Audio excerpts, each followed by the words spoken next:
Olá, tudo bem?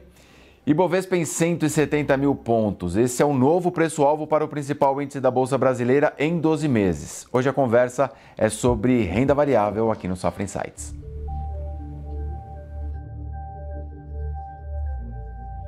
Bom, pessoal, mais uma vez eu estou aqui com a Carol Carneiro, com o Cauê Pinheiro, especialistas da Safra Corretora. Hoje a gente vai falar sobre o novo preço-alvo do Ibovespa para 12 meses, ou seja, meados do ano que vem, 170 mil pontos. Carol, que caminho que é esse que o Ibovespa vai trilhar até lá? Dá um overview para a gente. Legal, Poli. Bom, a gente tem alguns fatores que vão levar a Bolsa a esse patamar. Acho que o primeiro e mais importante, a gente tem visto um cenário econômico em que a inflação já começa a perder força. E com isso, a gente imagina que os juros no final do ano, eles não precisam estar num patamar tão elevado. Segundo, a gente também enxerga as empresas com muito desconto versus o histórico e versus os pares delas em outras economias. Então, quando a gente olha os múltiplos de preço-lucro da Bolsa e compara com outras bolsas emergentes, por exemplo, o Brasil já é um destaque. E, por último, a gente vê os investidores estrangeiros querendo diversificar um pouco o portfólio.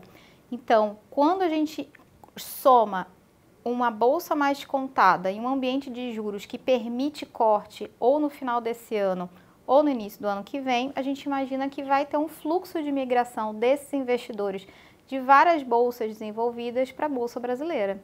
E Cauê, nesse ano o Ibovespa já subiu cerca de 15%, ou seja, já deu uma esticada, mas há um desconto bom ainda, como a Carol estava levantando aqui, né? É isso, Poli. A Bolsa ela subiu 15%, muito impulsionada por empresas domésticas, né? Foram os principais desempenhos ali no ano.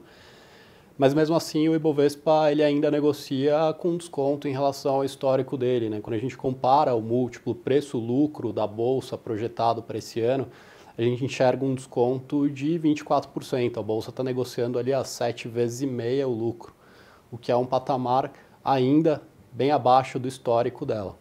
A Safra Corretora divulgou recentemente um relatório muito bom, muito completo sobre a temporada de resultados do primeiro trimestre, né? Que ajudou bastante nesse desempenho do Ibovespa até aqui. Eu queria que vocês falassem um pouquinho sobre essa temporada de resultados. Legal, Poli. Quando a gente olha o resultado das empresas em diversos setores contra o que a gente esperava e o mercado esperava, a maioria dos resultados veio muito em linha e até um pouco melhor do que a gente tinha nos nossos modelos. E quando a gente olha ano contra ano, o desempenho de lucro, por exemplo, a gente viu 13% acima. Então, a gente tem uma tendência que é resultados sem surpresas e quando vem surpresa, é uma surpresa positiva. Tem alguma recuperação, mas de forma moderada, tá? Então, a gente acredita que isso sustenta uma visão dentro do esperado, com as nossas projeções e com alguma força, né? Obviamente, como a gente comentou, juros ainda está no patamar elevado, mas mais para frente, quando a gente tiver esses juros de fato caindo, que a inflação vai cedendo, a gente novamente tende a ter uma temporada ou mais empresas divulgando resultados positivos. Perfeito. Na trilha desses 170 mil pontos até lá, até meados do ano que vem, gente, eu queria ouvir de vocês o que brilha os olhos de vocês, quais papéis ou setores e quais devem ser evitados. Aí fiquem à vontade, ou Carol ou Cauê, que eu sei que essa pergunta não é fácil de ser respondida. Bom, vamos lá. A gente viu, então, essa valorização do índice acumulada no ano muito concentrada nas empresas domésticas. Tá? Só que quando a gente faz a análise de múltiplo e compara com o histórico dessas empresas, a gente ainda continua enxergando um maior desconto nas empresas domésticas. Então, entendemos que, dado o atual contexto de juros atingindo um pico com um potencial corte mais à frente, as empresas domésticas elas teriam um impulso maior ao longo dos próximos 12 meses. Então, é o setor que a gente acredita que vai performar melhor, mas não que a gente espere uma valorização tão ruim das empresas de commodities. A gente também vê espaço para valorização, as empresas também encontram-se descontadas, mas o maior upside fica para as empresas domésticas. E aqui dentro das domésticas, acho que vale destacar as cíclicas, E aqui a gente tem empresas do setor de construção civil, educação, tá? Então, esse tipo de empresa está mostrando, e de setor, estão mostrando resultados melhores, consistentes e ainda negociam a múltiplos atrativos. Bom, além dos que a gente comentou, a gente também gosta bastante de transportes, tá? E aqui acho que a principal recomendação ficaria para Localiza, tá? Uma empresa super bem administrada, líder no setor, com uma eficiência muito boa de custos, né? Um poder de barganha muito bom.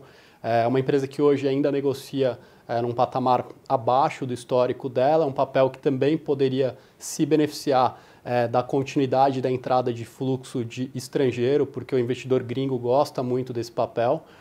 E nós também gostamos bastante do setor de varejo. Tá? Aqui dentro do setor de varejo, a nossa principal recomendação fica para a Vivara. Tá? Também vemos aí uma dinâmica muito boa de resultados, com crescimento de receita e lucros de um dígito duplo, múltiplos abaixo do histórico, né, e um modelo de negócios bastante vencedor. Então, seriam os setores para a gente complementar a parte de construção e de educação. O que deve ser evitado? Algum setor? Existe alguma empresa ou setor que vocês queiram destacar que já tenha entregado tudo, enfim? Bom, dentro das empresas que talvez tenham para os próximos meses desafios, alguns setores de varejo ainda estão com o patamar de alavancagem bastante elevado, então talvez quando a gente olhe lucro ainda não vai ter uma performance tão boa.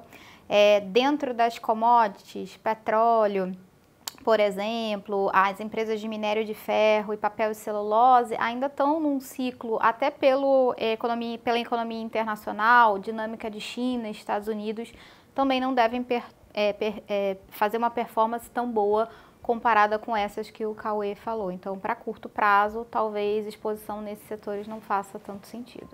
Perfeito. Carol, Cauê, obrigado pela presença. Sejam sempre bem-vindos. Obrigada. Obrigado, Poli. Valeu, gente. Até a próxima. Tchau, tchau.